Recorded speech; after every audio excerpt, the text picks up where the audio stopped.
வரும் பிப்ரவரி 1ஆம் தேதி அறிவிக்கப்பட இருக்கும் மத்திய பட்ஜெட்டில் வேளாண் துறையின் எதிர்பார்ப்புகள் என்ன என்பதை பார்க்கலாம்.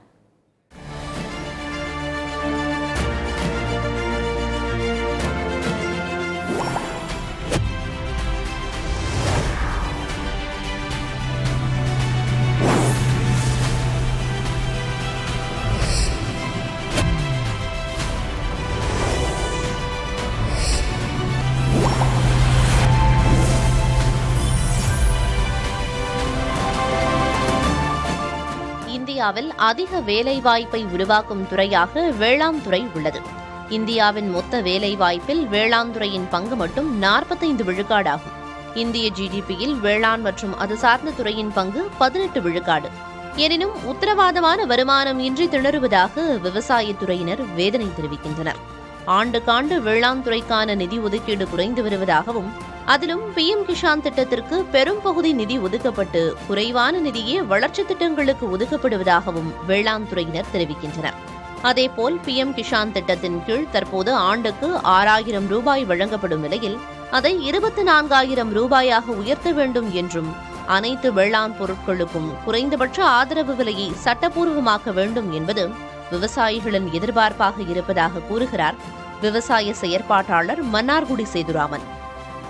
ஒவ்வொரு ஆண்டும் 3 முறைகளில் 2000 வீதம் விவசாயிகளுக்கு நேரடியாக பணமணியமாக அனுப்பப்படுது. இது சராசரியாக பார்த்தீங்கன்னா மாதத்துக்கு 500 ரூபாய். இன்றைக்கி மாதத்துக்கு 500 ரூபாய் என்பது ஒரு நிதியே கிடையாதுன்ற சூழலில் அந்த நிதி உயர்த்தப்பட வேண்டும் என்று கடந்த பட்ஜெட்டுகளிலேயே நமக்கு கோரிக்கை முன்வைக்கப்பட்டது. ஆனால் இந்த பட்ஜெட்லேயாவது குறைந்தபட்சம் அது ஒரு மாதம் 2000 என்பது ஓரளவுக்கு விவசாயிகளுடைய அவர்களுடைய செலவுகளையாவது அது ஈடுகட்டும் அப்படின்ற அடிப்படையில் அந்த PM கிசான் நிதியை 500 மாதம் என்பதை வழங்கக்கூடியதை மாதத்திற்கு 2000, அதாவது வருடத்திற்கு 24,000 ரூபாயாக உயர்த்த வேண்டும் என்கின்ற குறைந்தபட்ச கோரிக்கை இருக்குது. இன்னும் கூடுதலாக நம்ம ஏற்கனவே குறிப்பிட்டது போல அந்த உற்பத்தி செலவுக்கும் விற்பனையாகக்கூடிய செலவுக்கும் இருக்கக்கூடிய இடைவெளியை மீட்டெடுக்கக்கூடிய ஒரே வாய்ப்பு எதுக்கு இருக்குது அப்படின்னு பார்த்தீங்கன்னா MSPன்னு சொல்லக்கூடிய மினிமம் சப்போர்ட் ப்ரைஸ் அப்படின்னு சொல்லக்கூடிய குறைந்தபட்ச ஆதார விலையை அரசு நிர்ணயம் பண்ணணும், சட்ட ரீதியாக்கணுன்ற கோரிக்கையை கடந்த ஆண்டுகளில் மிகப்பெரிய போராட்டங்களாக விவசாயிகள் நடத்தியிருக்காங்க.